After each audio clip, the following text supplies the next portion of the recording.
कि यारियों में होंदे ना फासले, ए नाराजगी कागजी सारी तेरी मेरे सोनिया सुन ले मेरी दिल दिया गल्लां।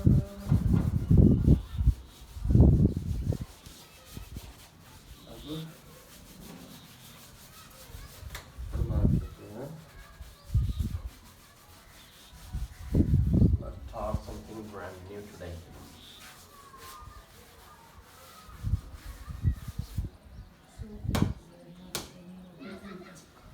Saffron, है ना? तो क्या बताया नाम मैंने पहले मैथमेटिशियन का? Sophia German.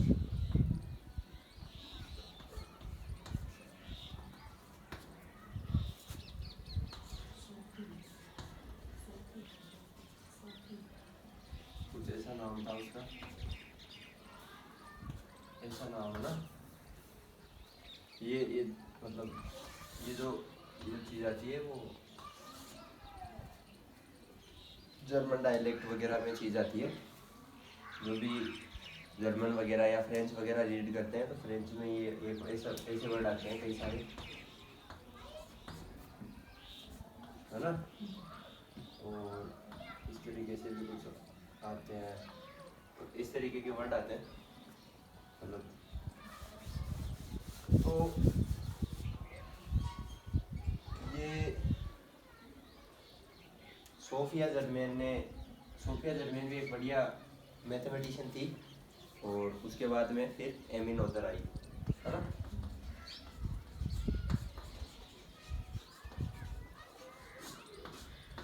एमी नोथर एक बढ़िया कंट्रीब्यूटर थी। तो अब अपन बात कर रहे थे कि यार कल मिस हुआ। एक तो एबेल, नील्स हेनरिक एबेल के बारे में ज़्यादा नहीं जान पाए। इवास्टर गेलाइस, और उसके बाद के जो मैथमेटिशियन है साथ के फूरियर की बात करते हैं अपन, है ना? फूरियर की एक सीरीज आती है इस तरीके की, कोई फंक्शन है एनालिसिस में आता है, तो एनालिसिस यूँ मान लो कि फूरियर ने स्टार्ट किया ढंग से। जो वैसे एनालिटिक का किताब इसने लिखी ऑयलर, है ना? लियोनहार्ड ऑयलर, और इसका तो बात ही अलग है। और 1789 में ये फ्रेंच था, और 89 में फ्रांस में क्या हुई थी? फ्रांस की क्रांति हुई थी। तो ये रिलेटेड है इसे, यूलर काफी रिलेटेड है। तो फूरियर ने जोसेफ फूरियर नाम है था इसका, जोसेफ फूरियर ने एक सीरीज दी, और उस सीरीज को मतलब ट्रांसफॉर्मेशन था ये, फूरियर ट्रांसफॉर्मेशन। तो फूरियर किसी फंक्शन, कोई एफ फंक्शन है तो उसका फूरियर ट्रांसफॉर्मेशन कुछ इस तरीके से होता है। आयोटा थीटा डी थीटा कर दो, या फिर ये तो शायद मेलिन वगैरह ट्रांसफॉर्मेशन हो गए, कई सारे ट्रांसफॉर्मेशन होते हैं। माइनस इन्फिनिटी से infinity, sine iota n theta, iota omega theta, है ना? तो इस तरीके से ये ट्रांसफॉर्मेशन होता है। फूरियर ने जो ट्रांसफॉर्मेशन, मतलब इसको कोई फंक्शन है, कोई फलन है, जैसे ये फलन है। अब ऊष्मा गतिकी में क्या होता है कि यार जैसे कोई शरीर गर्म है, जैसे कोई दौड़ करके आया तो उसका शरीर गर्म है, तो जब वो नहाएगा या पानी वगैरह लगाएगा तो उसका तापमान, टेम्परेचर कम है, मतलब वाटर का टेम्परेचर कम है, लेस देन है इससे, उसकी बॉडी के टेम्परेचर से। तो उसके जो वाटर में ट्रांसफर हुई वो ऊर्जा, उसकी बॉडी की ऊर्जा दोनों मिला दिया, मतलब टेम्परेचर तो फिर सेम ही होगा ना। ऊष्मागतिकी का नियम है कि ऊष्मा कहाँ से कहाँ प्रवाहित होती है, गर्म से ठंडी की ओर। जैसे ये अपने बादल वगैरह बनते हैं, या जो भी घटना होती है ना वो ऊष्मागतिकी की घटना होती है नॉर्मली, और इसके नियम वगैरह भी है, स्टीफन बोल्ट्जमान ने नियम दिए।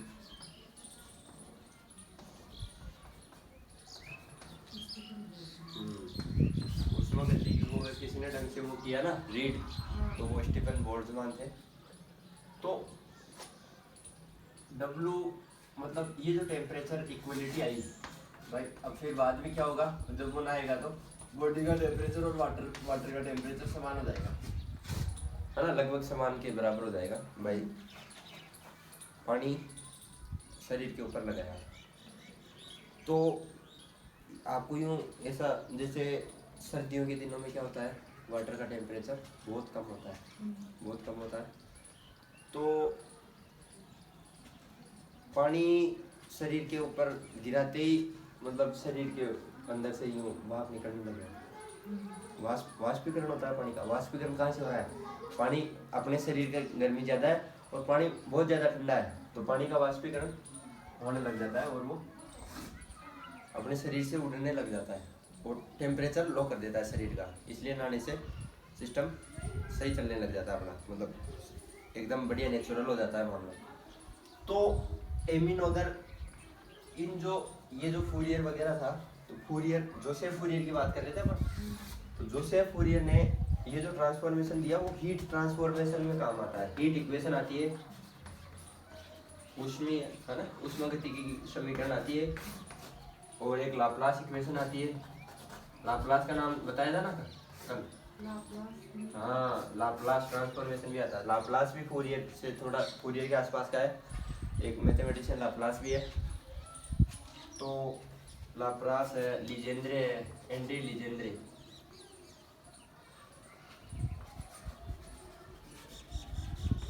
एंड्री ANDRIE, एंड्री लीजेंड्रे, है ना, ऐसा नाम आ जाए तो ये सोच लेना चाहिए आपको कि फ्रेंच है, फ्रेंच मैथमेटिशियन या कोई भी है तो आदमी फ्रेंच है, क्योंकि ऐसे जो नाम आते हैं वो फ्रेंच भाषा में आते हैं, फ्रेंच लिंगुअल फ्रेंच मतलब ये होती है। तो लाप्लास ने भी ट्रांसफॉर्मेशन दिया, लाप्लास का ट्रांसफॉर्मेशन भी आता है। एक मेलिन था, MELN, मेलिन ट्रांसफॉर्मेशन आता है। ये इंटीग्रल ट्रांसफॉर्मेशन होता है, इंटीग्रल में ट्रांसफॉर्मेशन कर रहा है ना, फंक्शन का इंटीग्रल किया और फंक्शन को ट्रांसफॉर्म कर दिया।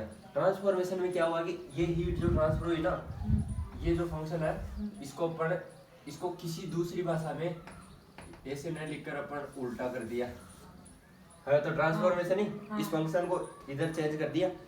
जैसे ट्रांसफॉर्मेशन ही हुआ हीट का भी, कि अपनी बॉडी से हीट वाटर के साथ, मतलब नहाने से वाटर में चली गई हीट, मतलब पानी में घुल गई वो हीट। तो इस तरीके से ये जो यूनिफायर थे, जैसे फूरियर भी एक बहुत बढ़िया जीनियस और यूनिफायर था। कि फूरियर नेपोलियन बोनापार्ट था, नेपोलियन बोनापार्ट 1815 में हार गया था वाटरलू के युद्ध में, लेकिन उससे पहले जीता था, अभी जीता, फ्रांस का था। तो वियना की संधि हुई फिर इसके बाद में। तो 1815 ये इससे कैसे रिलेटेड है, साइंस से कैसे रिलेटेड है, कि जो फूरियर था ये नेपोलियन का सेनापति था। नेपोलियन बोनापार्ट का क्या था, हाँ, सेनापति। जबकि नेपोलियन कब का है, 1800 का है, मतलब आज से 200 साल पहले नेपोलियन हुआ। और देखो मजे की बात है कि भारत का नेपोलियन किसे कहते हैं, एक ऐसा पर्सन आता है, समुद्रगुप्त। अरे यार, समुद्रगुप्त तो 2000 साल पहले पैदा हो गया, और समुद्रगुप्त तो यार लड़ाई जीत गया जिंदगी में। नेपोलियन तो यही हार गया वाटरलू में। तो ये कैसे हो गया, ये ऐसा होना चाहिए कि यूरोप का समुद्रगुप्त नेपोलियन है, नॉट सुधर। तो ये जो ये बना रखी है थॉट वगैरह, अभी ये बात करती ना एक बच्चे ने कि यार तेरे पेपर के लिए तेरे को ऑस्ट्रेलिया का टेक लगाना पड़ेगा। भाई ऑस्ट्रेलिया का टेक क्यों लगाऊंगा मैं मेरे पेपर पे, अगर उनको ऑस्ट्रेलिया को पढ़ना होगा तो यहाँ आएंगे ना इंडिया में, न कि हम उनके जर्नल में पेपर पब्लिश करेंगे। इंडिया की भी तो जर्नल चलती है। तो ऐसी कोई बात नहीं है कि इंडियन मैथमेटिकल जर्नल चलती है, उसमें पब्लिश कर दूंगा मैं अपना आर्टिकल। पढ़ना होगा पढ़ेंगे अपने आप, नहीं पढ़ना होगा मस्त रहो। तो मेरे को कहीं पैसे लेने की जरूरत नहीं पड़ती। तो ये जो नेपोलियन है ना, नेपोलियन का सेनापति फूरियर था ना, तो फूरियर ने भाई थोड़ा सा ज्ञान आ जाता ना, ये चीज़ मैंने पहले बताई कि इंग्लैंड वगैरह के पास थोड़ा सा ज्ञान क्या गया, ये मतलब खुद को विश्व गुरु समझने लग गया ना, सीधी बात ये है। तो इंग्लैंड तो जब ये चड्डी पहनना नहीं जानते थे ना इंग्लैंड के लोग, तब तो भारत में जहाज उठते थे, है ना। तो ये बातें नहीं करनी चाहिए। ये तो अभी जो नए हाफ एजुकेटेड इंडियंस वगैरह जो करते हैं ना बात, जिनको थोड़ा बहुत, उनको भी इंग्लिश पढ़ाई में पढ़ाया जाता है पहले तो। भाई ज़्यादातर IAS वगैरह UPSC कौन बनता है, जो CBSE से पढ़ते हैं। और भाई CBSE से पढ़ रहे हो, तुमको न तो इंग्लिश आती न हिंदी आती, पूरे इंडिया की स्थिति कर रखी है। तो ये जो फूरियर ने जो ट्रांसफॉर्मेशन दिया ना, ये फूरियर एक बहुत बढ़िया मैथमेटिशियन था, फिजिसिस्ट भी था ठीक ठाक। तो अब आप अपन बात करते हैं यूनिफिकेशन की। तो फूरियर ने जितनी भी हीट ट्रांसफर की इक्वेशंस थी ना उनका, अब ये फंक्शन अगर अपन हीट ट्रांसफॉर्मेशन में रखेंगे ना, इक्वेशन में, हीट इक्वेशन में, तो ये फंक्शन हीट इक्वेशन को बढ़िया तरीके से रिप्रेजेंट करेगा, वरना हीट इक्वेशन आती नहीं है वैसे।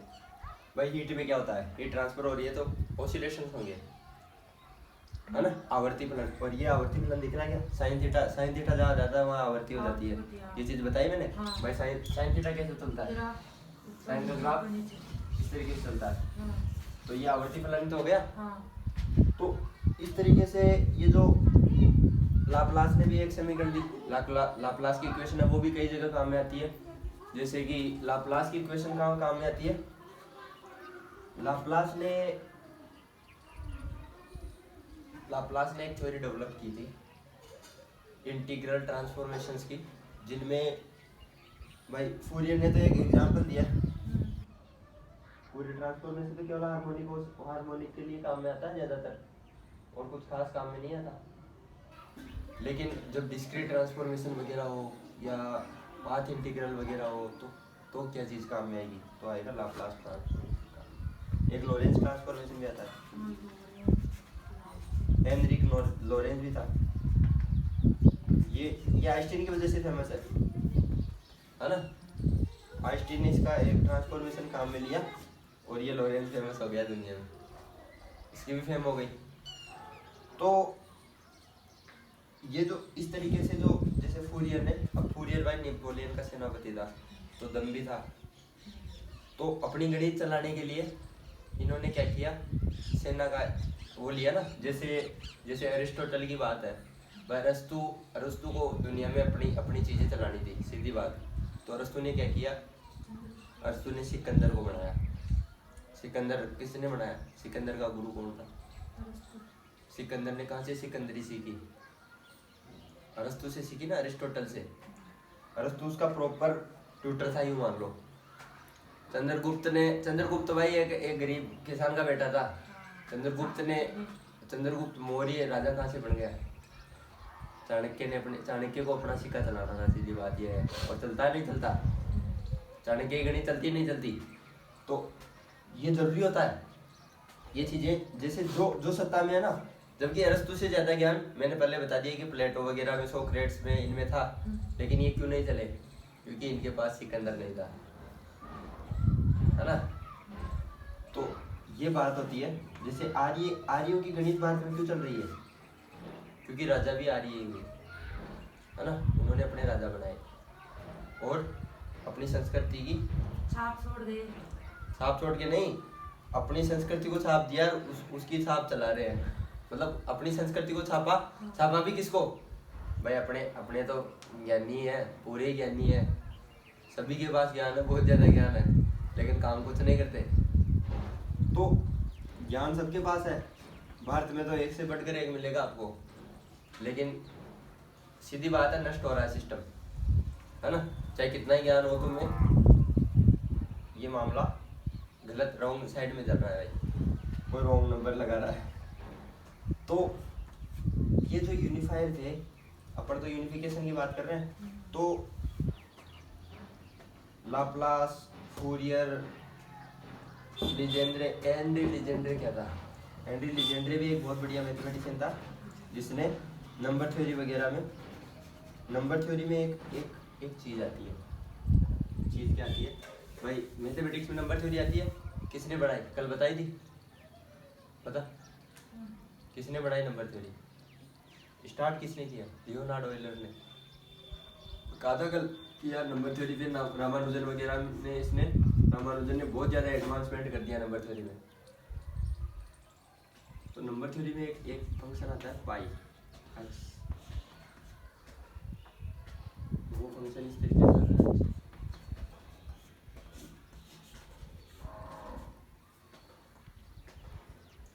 मतलब ये फंक्शन आता है और एक फंक्शन ये आता है कि जो नंबर्स होंगे भाई 1, 2, 3, 4, 5, 6, 7, अब इनमें से दो अभाज्य संख्या है ना, 3 अभाज्य संख्या है, 5 है, 7 है।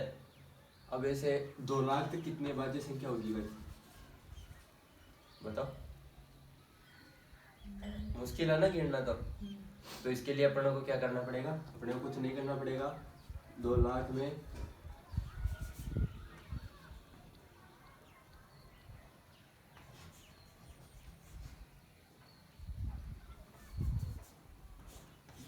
लोग 2 लाख का मान दे दो, इतने प्राइम नंबर होंगे। इतना आसान है ना? 2 लाख तक अपन ने गिन लिया कि 2 लाख तक कितनी अभाज्य संख्या होगी। ये होती है प्राइम नंबर थ्योरम। क्या होती है? Prime number theorem. तो प्राइम नंबर्स वगैरह को इन लोगों ने, जैसे इस प्राइम नंबर थ्योरम किसने दी? लियोनार्ड ऑयलर ने। भाई ऑयलर चीज है, 89 नंबर पे आ रहा है ना ऑल रैंकिंग में। तो 89 नंबर पे अगर आदमी आ रहा है तो कुछ तो बात है भाई। जहाँ जिस सीरीज में कई लोगों का नाम भी नहीं आता और वो जीनियस गिने जाते हैं, 100 चीज की सीरीज है, उसमें कई लोगों का नाम भी नहीं आता। शंकराचार्य का कहीं कोई नाम नहीं है, रामानुजन का कहीं कोई नाम नहीं है, कोई इन्फ्लुएंस नहीं है, कोई इन्फ्लुएंस नहीं है, वास्तव में नहीं है। तभी तो सबसे बढ़िया डॉक्यूमेंट्री है। ऑयलर की डॉक्यूमेंट्री तो नहीं बनाता कोई भाई। रामानुजन के ऊपर डॉक्यूमेंट्री है जो हॉलीवुड वगैरह में अभी चल रही है, the man who new infinity. भाई जो आदमी अनंत को जान पाया ढंग से, ये डॉक्यूमेंट्री, ये समझ पाए अंग्रेज, तो सीधी बात है रामानुजन के बारे में। तो उस आदमी ने तो ये जो थ्योरम्स वगैरह है ना, पाई एक्स को इतना हाई क्लास बना दिया। पाई एक्स हुआ नंबर थ्योरी को, मतलब जितना आदमी सोच भी नहीं सकता ना, ऑयलर वगैरह ने जितना पूरी जिंदगी में किया ना, उतना उसका एक मोमेंट में कर देता था वो आदमी। तो वो इंडियन जीनियस है। इंडिया में भी वो जीनियस ही है, सीधी बात ये है। इंडिया के लिए जीनियस है, दुनिया के लिए तो वो समझ ही नहीं पाते दुनिया वाले उसको।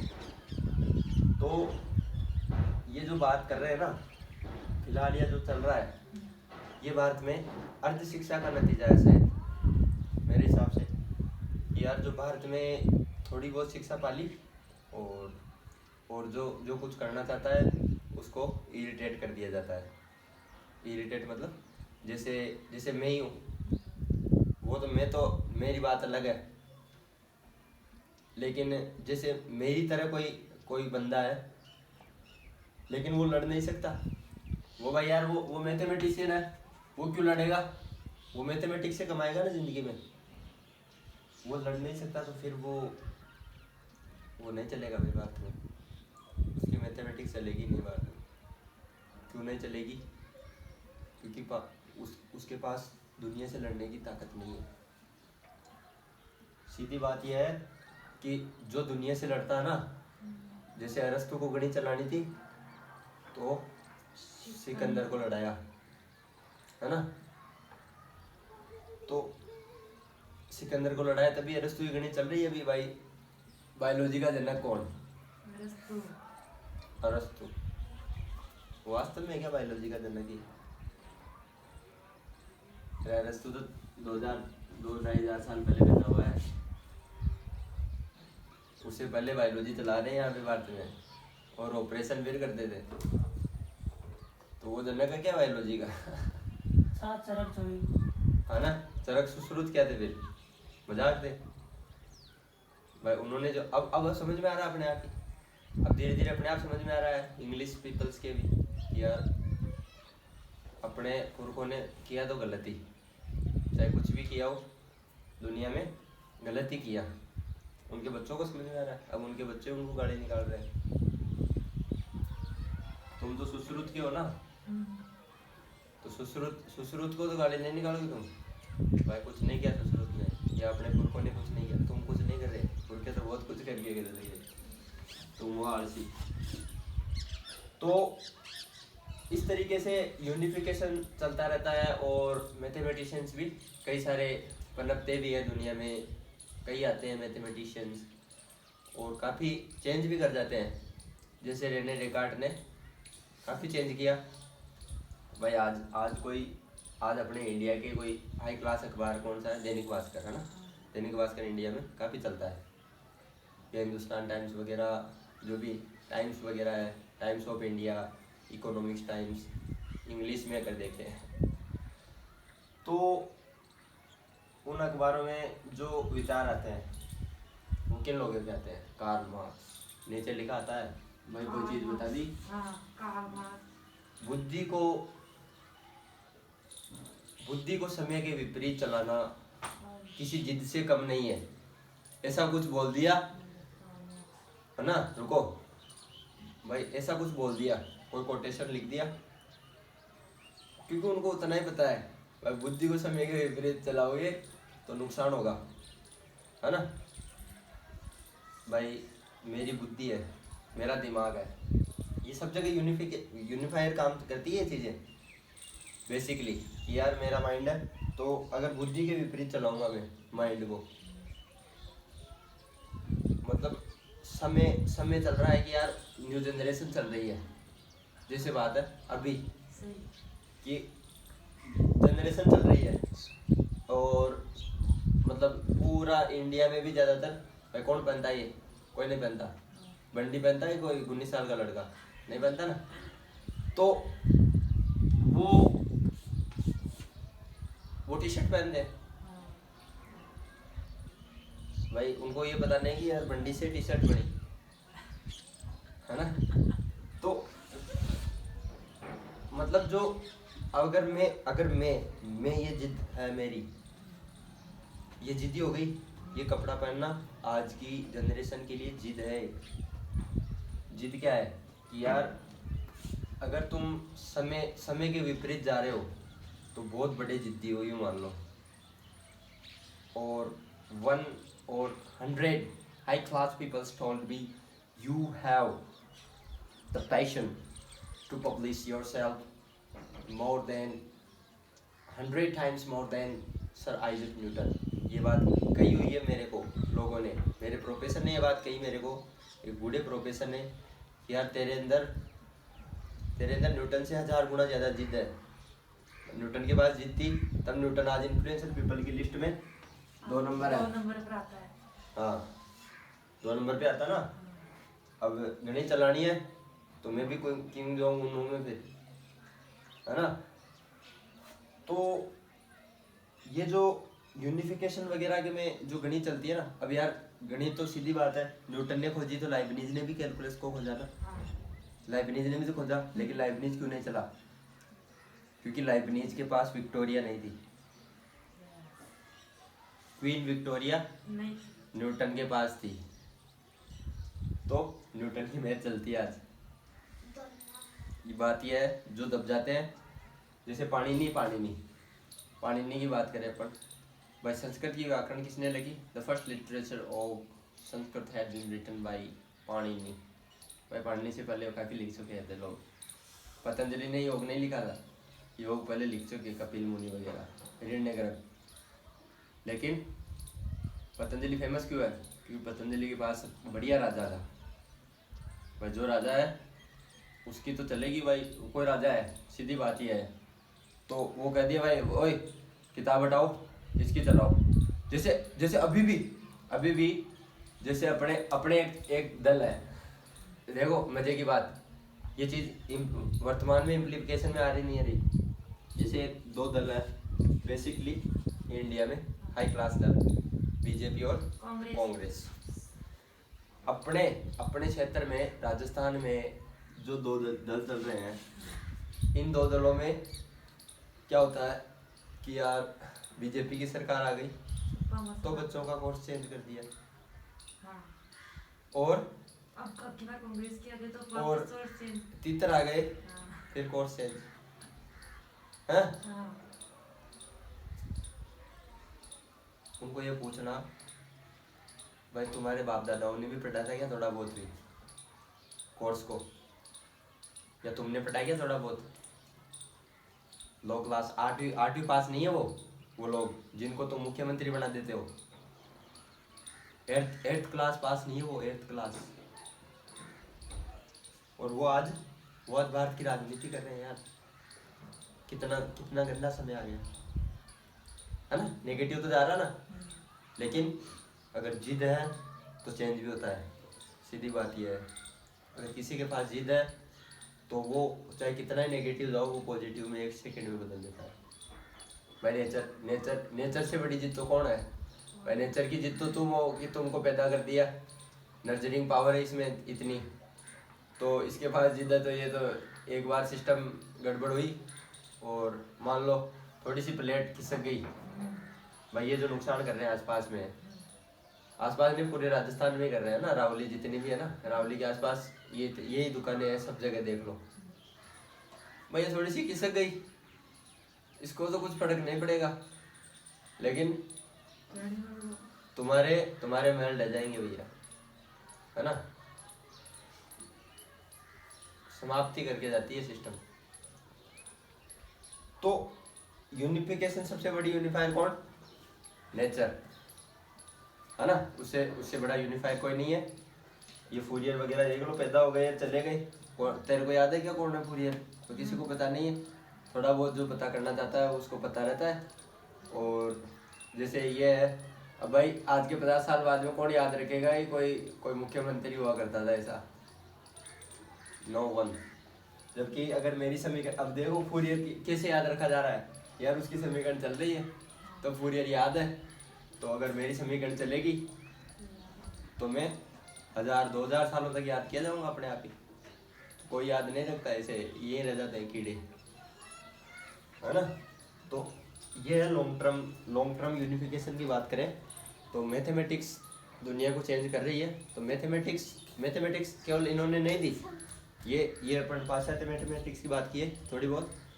पहले एक बार इंडियन भी बताया मैंने, पहला लेक्चर यूनिफिकेशन का मेरा, तो उसमें इंडियन मैथमेटिशियंस की बात की मैंने। तो इंडियन मैथमेटिशियंस में भाई पाणिनि भी एक मैथमेटिशियन है, सीधी बात है भाई। क ख ग घ, मतलब इनमें भी वो, मतलब जैसे ये लघु स्वर है, ये दीर्घ स्वर है, मतलब एक आधा है तो एक है ना, एक है तो दो है। जैसे हाफ इंटीजर, पॉजिटिव इंटीजर जो नेचर में एग्जिस्ट कर रहा है अभी, इनकी पार्टिकल पाउली वगैरह का स्पिन स्टैटिक बोस वगैरह है ना, बोसोन भाई, बोसोन का कॉन्फ़िगरेशन H बार एनर्जी H बार न्यू, जबकि इनकी 1/2 + n इस तरीके की एनर्जी होती है। फोटॉन्स वगैरह की एनर्जी इस तरीके की होती है, एनर्जी स्टेट होते हैं। तो एक लघु चीज है भाई, इलेक्ट्रॉन आधा है और फोटोन पूरा है भाई। एक गामा रे है, एक गामा रे अगर टूटती है तो इलेक्ट्रॉन और पॉजिट्रॉन दोनों बनाती है, अगर उसकी एनर्जी इससे ज़्यादा है, मेगा इलेक्ट्रॉन वोल्ट, है ना। क्योंकि इलेक्ट्रॉन की बराबर mc² कितनी होती है? इलेक्ट्रॉन की स्टेबिलिटी के लिए कितनी चाहिए? mec²। और इलेक्ट्रॉन का मास क्या होता है? 9.1 × 10⁻31 kg इंटू c² कर दे और मेगा इलेक्ट्रॉन वोल्ट में चेंज कर दे। एक इलेक्ट्रॉन वोल्ट कितना होता है? एक इलेक्ट्रॉन वोल्ट बराबर होता है 1.6 × 10⁻19 जूल, दैट्स ऑल, है ना। जूल में चेंज कर दे, जूल को इलेक्ट्रॉन वोल्ट में चेंज कर दो, फिर देख लो अगर 1.02, मतलब इसकी आधी दो चीज़ बनती है इससे। ये जो प्रॉपर एक फोटोन है तो एक फोटोन से कितनी कितने पार्टिकल क्रिएट होते हैं? 2 पार्टिकल, एक पार्टिकल क्रिएट होता है, एक एंटी पार्टिकल क्रिएट होता है। ये चीज़ें अपन बाद में डिस्कस करेंगे, लेकिन ये बात थी यूनिफिकेशन की। That's all.